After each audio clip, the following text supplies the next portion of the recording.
जय हिंद दोस्तों। अब यदि बात करूँ इस वीडियो की, ये हमारी मॉक सीरीज जो है दूसरे नंबर की चली हुई है, उसका ये तीसरा पार्ट है। और इसमें 4-5 क्वेश्चन होंगे। ये सारे क्वेश्चन थोड़े से मतलब डिफरेंट टाइप के हैं, जिनको आपको ध्यानपूर्वक देखना होगा, क्योंकि इनमें कोई इस तरीके की कई बार ट्रिक काम नहीं करती, और ना इनका कोई ऐसा बहुत ही मतलब कि फंडामेंटल ऐसा बेसिक है जिसको देखते ही आप आंसर कर दो। ठीक है, लेकिन थोड़ा सा यदि बेसिक को मैं समझाऊं और आप उसको थोड़ा ध्यानपूर्वक देखोगे और वीडियो को यदि पूरी देखोगे, तो ये चारों पांचों क्वेश्चन आपको अच्छे से समझ में आ जाएगा, और पेपर में मैं कह रहा 100% आप इसको करेक्ट करके आओगे। चलते अपने क्वेश्चन की ओर।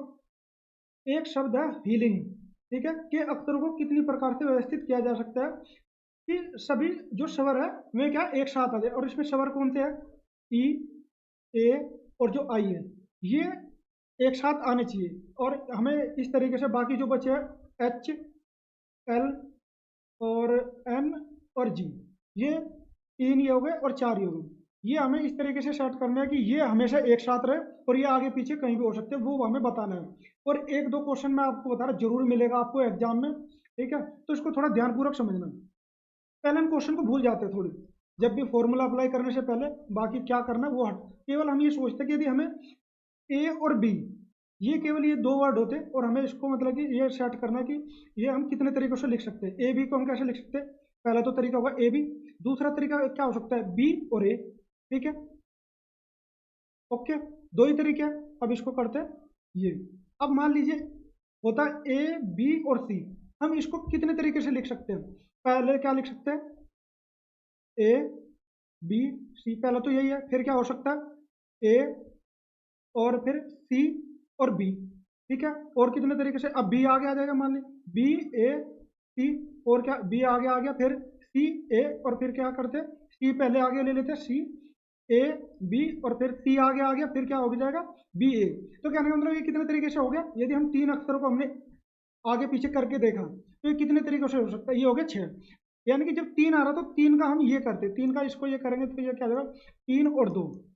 जब इसको हमने ओपन करा था, इसको फैक्टोरियल बोलते हैं। ठीक है, दो इंटू वन, तो दो एकम दो, और इससे आएगा छः। देखो, जब हमने ये तीन को करा तो ये भी छह तरीके से बन रहा था, और ये भी हमारा।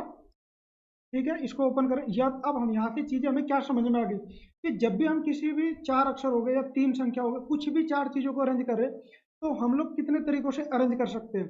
तो ये हमारा जो फैक्टोरियल निकल के आता है, वो ही हमारा क्या होता है, मतलब कि इसका मेन आंसर होता है। अब इसको मैं हटा देता हूँ, ये चीजें हो गई समझाने की। अब अपने क्वेश्चन की ओर चलते हैं, हम कैसे कर सकते हैं। ठीक है, एक बार इसको थोड़ा सा हटा देता हूँ, जो चीजें थी।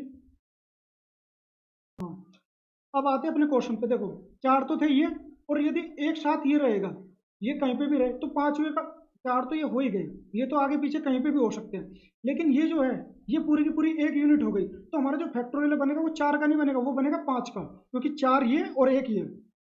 तो पहला फैक्टोरियल हमारा क्या हो गया? ये हो गया हमारा पहला फैक्टोरियल हो गया पांच। अब पांच को हम पांच को खोलेंगे, और ये वाला, भाई ये जरूरी थोड़ा, उसने ये थोड़े बोला ई आई एम है, ये भी अपने आप को कहीं ना कहीं, क्योंकि इसको भी हम आगे पीछे करके लिख सकते हैं, ये भी छह तरीकों से लिखा जा सकता है, क्योंकि अभी हमने वो करके देखा ना एबीसी। तो ये भी हमारा फैक्टोरियल कितना बन जाएगा? तीन। अब इसी को जब हम सोल्व करेंगे, ये हमारा आंसर आ जाएगा।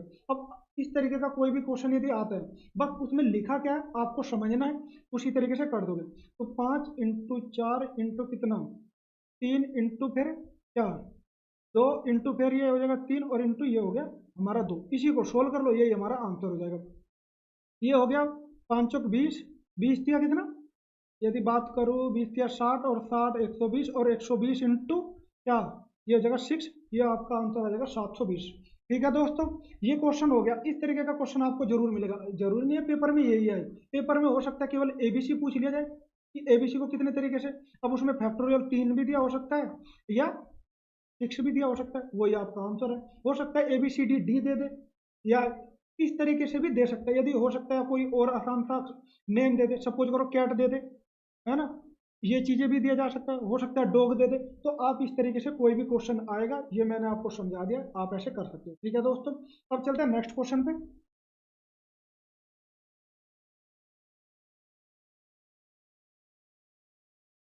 यदि आप ये चाह रहे हैं ना कि हम लोग 38 क्वेश्चन आते हैं, और 38 में से कम हम लोग मतलब कि 36 और 33 क्वेश्चन हम लोग कर ले, तो मैं आप सभी स्टूडेंट साथी को बताना चाह रहा हूँ कि भाई कम से कम आपको हर चीज को जानना जरूर पड़ेगा, क्योंकि पेपर में ऐसा भी क्वेश्चन आएगा कि आपको आ रहा होगा वो आपका गलत होएगा। ऐसा भी पॉसिबिलिटी है, जरूरी नहीं है कि सारे का सारा आप ठीक ही करके आओ। और अभी हम कुछ चीज़ें छोड़ दें कि चलो ये मैं, और मैंने आपको ऊपर क्वेश्चन करा, हालांकि इसमें है नहीं। ये तो सारी चीज़ें मैंने आपको कराई है। पेपर में ये सारा करके थोड़े देखना है, पेपर में तो सीधा फैक्टोरियल लगाना है। बस आपको ये देखना है कि कोई ऐसा तो नहीं, कोई जो अक्सर है कि रिपीट तो नहीं हो रहा, क्योंकि रिपीट आगे हो चाहे पीछे हो, तो हम उसको दो, माननी बात है, दो जगह ए आ गया, इसी इस टाइप से नाम बना है ना, जैसे रामा बन गया, इंग्लिश में रामा लिखता हूँ RAMA, तो ये तो आगे लिखो चाहे पीछे लिखो, ये एक हो जाएगा। बात तो इस तरीके की चीजें आपको खुद सोचनी पड़ेगी बाकी क्वेश्चन करके। ठीक है, अब चलते हैं इस क्वेश्चन पे। देखो, इसमें हमें बोला क्या गया, AB और x-1, और इजिकल टू में क्या दिया गया, BX-1 और 3, है ना। अब हमें ये बताना कि x का मान क्या है। यदि हम ध्यान से देखें, ये जो है ए बी है और ये बी है, केवल क्या किया गया, इसको उल्टा किया गया।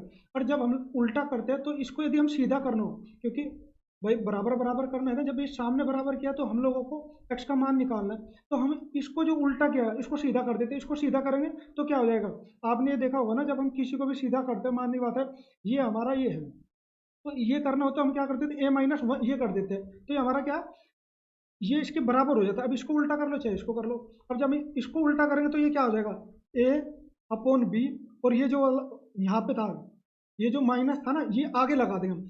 अब जब आगे लगा देंगे तो ये हो जाएगा क्या, -x, और जो ये था ये जो होगा हमारा क्या, प्लस। ठीक है, अब बस इसी को सोल्व कर लो, क्योंकि ये और ये हो जाएगा हमारा बराबर।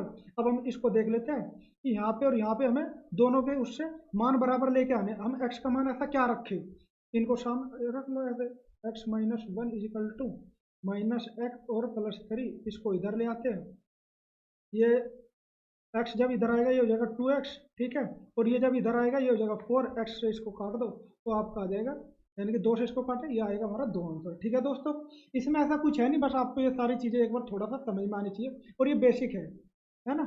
इसमें ऐसा नहीं है कि हमने इसको उल्टा जैसे हमने ऊपर से नीचे करा ना, तो बस ये जो माइनस है ये बदल जाएगा, ये माइनस वाला प्लस हो जाएगा, प्लस वाला माइनस हो जाएगा। ठीक है दोस्तों, अब चलते हैं नेक्स्ट क्वेश्चन पे। एक बार कुछ चीज़ें इरेज कर देता हूँ क्योंकि बहुत सारा ऐसा हो गया। अब चलते हैं नेक्स्ट क्वेश्चन पे। अब बात करूँ इस क्वेश्चन की, यदि आप मैथ को अच्छा रियली में करना चाह रहे हैं, कैलकुलेशन अच्छी कर लो, और एलसीएम आपको निकालना आना चाहिए, क्योंकि एलसीएम आपके 3-4 क्वेश्चन आपके पेपर में सोल्व जरूर कराएगा। जैसे कि देखो, ये क्वेश्चन है, 4 अंकों की वह बड़ी से बड़ी संख्या क्या होगी जो 15, 25 और 40 और 75 से विभाज्य हो जाए। 4 अंकों की बतानी, तो हमें इसमें क्या लेना पड़ेगा, एलसीएम लेना पड़ेगा। ठीक है, अब एलसीएम भी यदि आप थोड़ी सी प्रैक्टिस करोगे, उसमें आपको आदत पड़ जाएगी कि एलसीएम कैसे, मतलब हम जल्दी से जल्दी कर सकते हैं। जैसे ये बात करूँ, 15, 25 और 75, ये कहीं ना कहीं सेम ही है। ठीक है, तो इन तीनों का क्या आ जाएगा, सॉरी ये इन तीनों का क्या आ जाएगा, 75 बचा, ये 40 बचा। अब 40 में भी यदि हम ये देखें, 5 तो इसमें चला ही गया, क्योंकि 5 जो है 75 के साथ, बचा क्या, इसका जो 8×5 = 40, 8 बचा, इसकी 8 की वो करो, ये इसको हम लोग करेंगे तो ये कितना आ जाएगा, ये आ गया हमारा 600।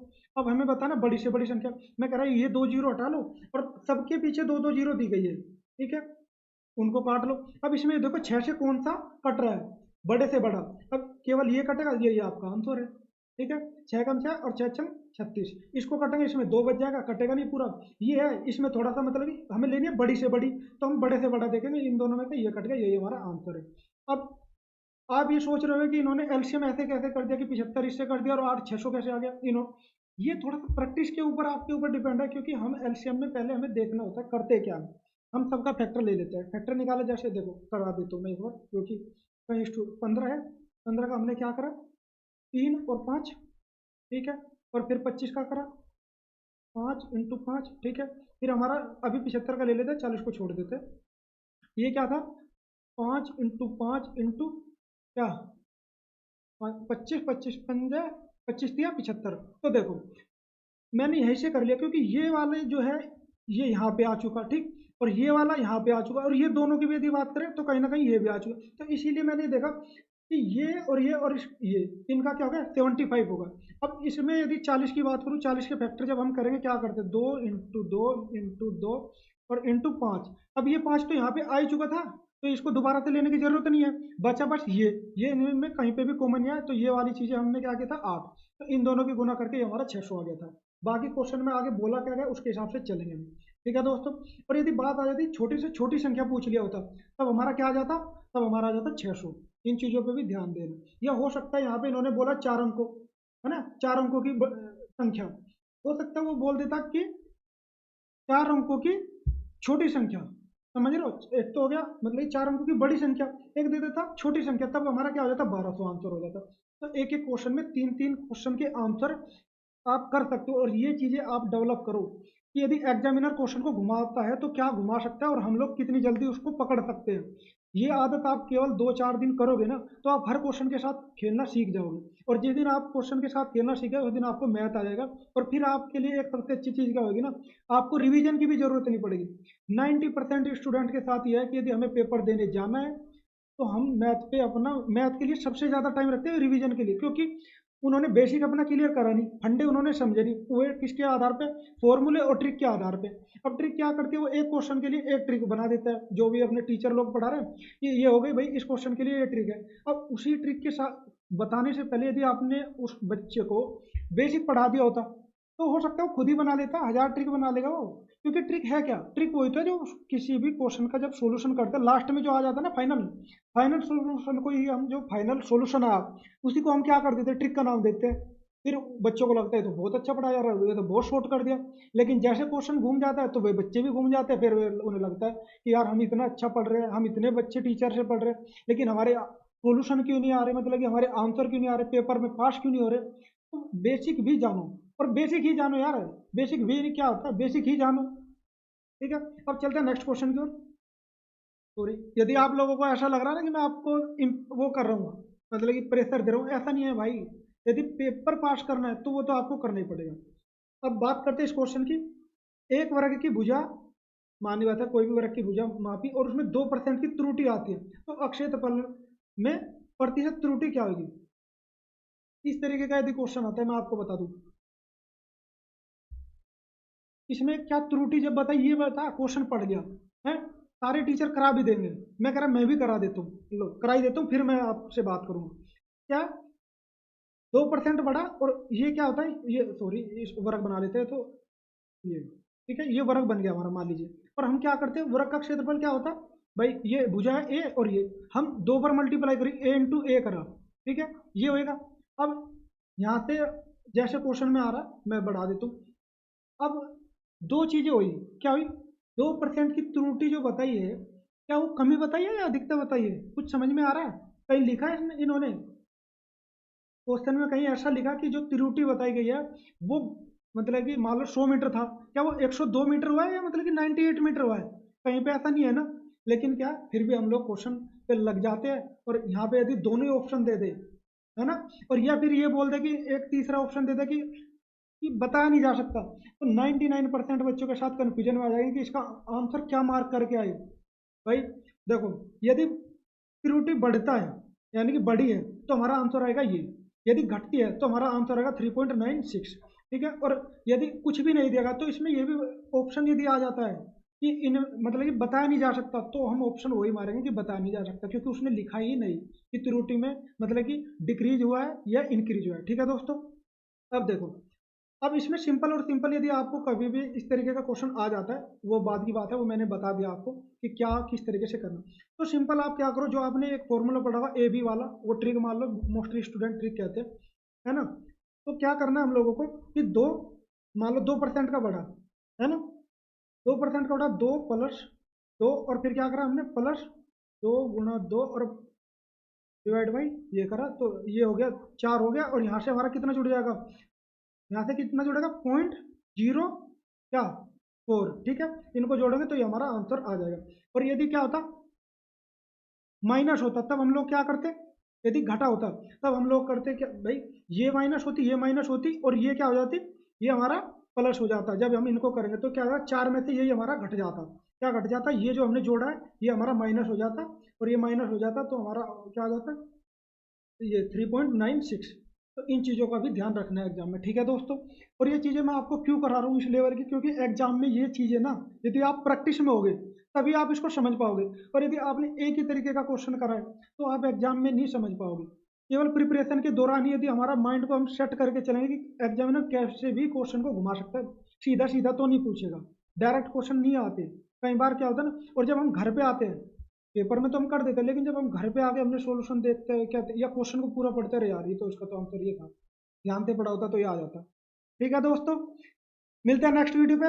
आज बातें बहुत हो गई, आपको बहुत ज़्यादा समझा भी दिया गया। कुछ स्टूडेंट को लग सकता है कि मैंने बहुत ज़्यादा समझा रहा हूँ, हमें तो इतना आता है या समझ आता है। जिनको आता है बहुत अच्छी बात है भाई, जिन्हें नहीं आता उनके लिए आप ज्ञान ले सकते हो। ठीक है दोस्तों, थैंक यू, जय हिंद, जय भारत।